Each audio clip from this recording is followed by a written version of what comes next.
What we're going to do today is we're going to learn how to analyze a painting or indeed any piece of artwork. When we write our analysis, we are going to include both our personal opinions but also factual information.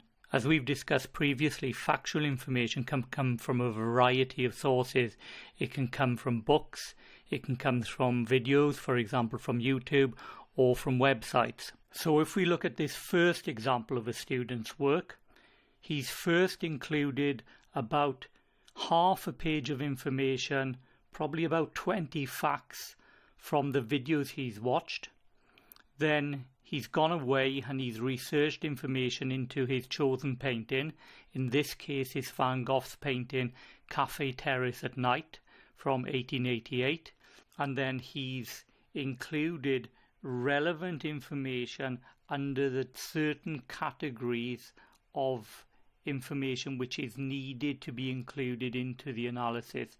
So for example, technical details about the work, things like the date of the work, the title of the work, what material it's in, which gallery it's in, what size it is, etc. Then he's written about the composition of the work, a few facts there. So what does the painting actually show?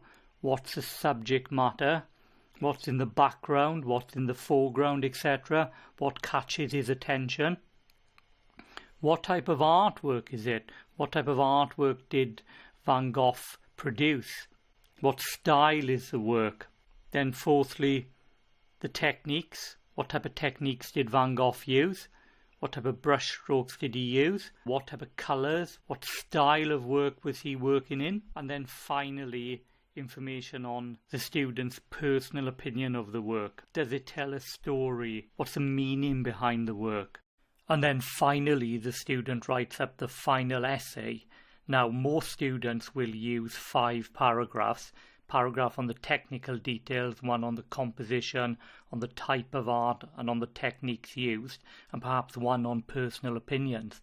But in fact, it's probably better to put your personal opinions within the essay itself. So you're writing about your personal opinions on what you think about the composition and what you think about the techniques used, for example. So this student has written 2 pages, which is about average. If you're wondering about the green and orange sections, they are part of the assessment exercise whereby students will look at the work and evaluate how good the information is. And in this case, the orange sections are factual information, whereas the green sections are good descriptive personal opinions written by the students. So think carefully about the quality of English you use in your written work. So you're about to hear an analysis of one of America's most famous paintings by an artist called James Abbott McNeill Whistler. The painting's called Whistler's Mother. Although it's not kept in an American art gallery, it always draws great crowds whenever it returns back to America for visiting exhibitions. But what do we think of the analysis? Does the analysis tell us the technical details about the work? Does it describe the composition? Does it tell us what type of artwork it is and what techniques are used? And does the art critic describe his personal opinions and thoughts about the work? Think about these questions when you watch the analysis. But perhaps the critic needs to do a bit more research. What do you think? Highlight of our day. Dr. Bean, great English art scholar, is here to speak for a few minutes, not too long, Doctor, on the subject of our new purchase. Ladies and gentlemen, Dr. Bean of the National Gallery of England.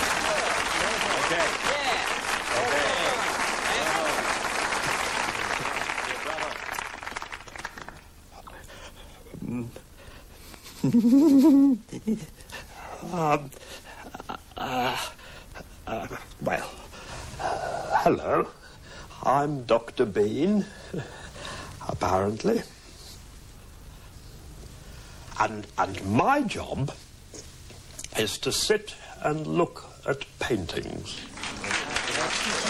Just him and the painting.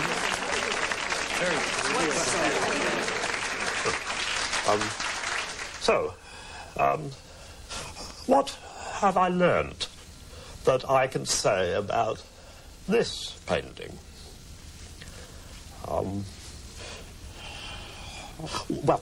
Well, firstly, it's quite big, which is excellent. Because if it was really small, you know, microscopic, then hardly anybody would be able to see it, which would be a tremendous shame.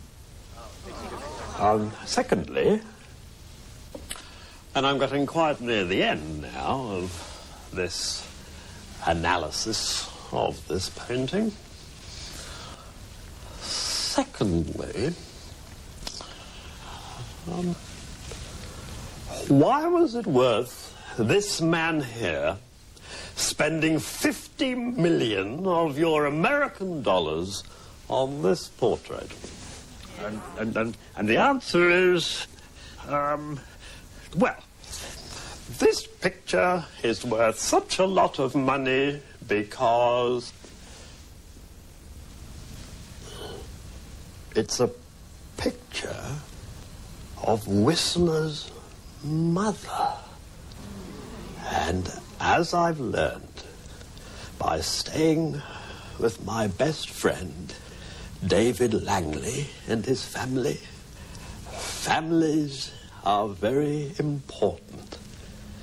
And even though Mr. Whistler was perfectly aware that his mother was a hideous old bat who looked like she had a cactus lodged up her backside, he stuck with her and even took the time to paint this amazing picture of her.